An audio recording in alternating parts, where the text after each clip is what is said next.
అంతా సీరియస్గా రాజకీయాల గురించి డిస్కస్ చేస్తుంటే ఒక క్యారెక్టర్ జంతికలు తినిస్తూ తింటా కనిపిస్తుంది. ఎవరండి ఆ క్యారెక్టర్? మీరు ఎవరనుకున్నారు? అంటే వేరేదైతే చెప్పగలిగేవాడిని, జంతికలు తినే అలవాటు ఎంతమంది ఉన్నారు, అందరు సైలెంట్ అవుదాం. ఆ జంతికలు తినే క్యారెక్టర్ ఎవరని మీరు అనుకుంటున్నారు చెప్పండి. సో ఓకే, నా క్యారెక్టర్ లేదండి. మీకు తెలిసిన పొలిటికల్ క్యారెక్టర్స్ చెప్పండి ఒకళ్ళ పేరు. సార్ ఇప్పుడు అందరికీ తెలుసు, మీరు చీకట్లో కూర్చుని కెమెరాకి అటే పొన్నా కూడా చెప్పడానికి భయం అయితే ఎట్లాగా? ఎస్, అది లోకేష్ గారి క్యారెక్టర్. అంటే ఇక్కడ మార్చారా, జంతికల కింద మార్చారా? అది తిండి కదండి, జంతికలు బిస్కెట్లు ఏంటి తేడా?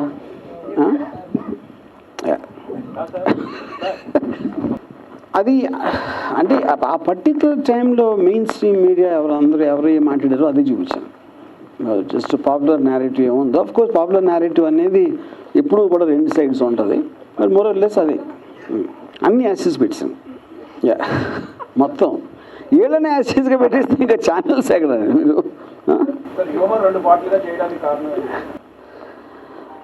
One of the things is స్టోరీకి ఉన్న లెంగ్త్ ఆల్మోస్ట్ మనం 2010 నుంచి 2022 వరకు స్టోరీ ఉంది.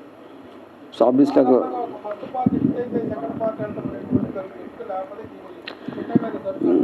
అంటే ఇక్కడ అంటే బేసిక్గా ఇక్కడ ఈ సినిమా నాకు తెలిసి ఎవరు సినిమా లాగా చూడరు. ఇదంటే ఒక depicting story of a long time which happened.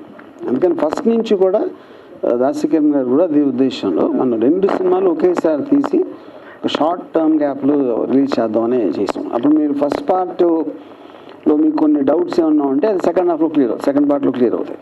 Varma గారు, ఈ సినిమాకి సంబంధించి ప్రభుత్వం దగ్గర ఏమైనా రాయితీ కోసం ప్రయత్నించారా? టికెట్ రేట్లు ఏమైనా పెంచుతున్నారా, తగ్గిస్తున్నారా? దానికి సంబంధించి ప్రభుత్వంతో ఎలాంటి చర్చలు జరుపుతున్నారు? అది ప్రొడ్యూసర్ని అడగండి. ప్రొడ్యూసర్ గారు మీరు ఆన్సర్ చేయొచ్చు. లేదు, అలాంటిదేం లేదండి, అలాంటిదేం లేదు సార్. వర్మ గారు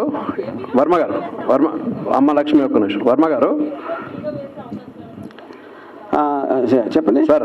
ఇప్పుడు ఈ సినిమాకు సెన్సార్ ప్రాబ్లం వచ్చింది, సెన్సార్ సర్టిఫికేట్ మీరు తెచ్చుకున్నారు. కానీ గతంలో చాలా రోజుల క్రితం మీరు చెప్పారు సెన్సార్ బోర్డు మీద సినిమా తీస్తా అని చెప్పి. ఎప్పుడు తీస్తారు? డెఫినెట్గా త్వరలో, అతి త్వరలో. మీరేమన్నారు? మీరు ఎక్కడ ఫ్రీ వేయం, థియేటర్కి రన్ అయ్యాక ఓటీటీలో రావచ్చు ఫ్రీగా, అంతేగాని. సార్ ఇందులో క్యారెక్టర్స్ మరి మిగతా వాళ్ళతో ఎప్పుడు ఇంట్రొడక్షన్ చేయబోతున్నారు సార్? మిగతా క్యారెక్టర్స్ అందరిని కూడా ఎప్పుడు మీడియా ముందుకు తీసుకురాబోతున్నారు? అంటే బేసిక్గా నాకు I purposely don't want to bring them. ఎందుకంటే వాళ్ళు ఒక పాపులర్ క్యారెక్టర్స్ ఉన్నప్పుడు మన మామూలు సినిమాల్లో అంటే యాక్టర్ నేను ఫలానా రోల్ చేశాను అనేది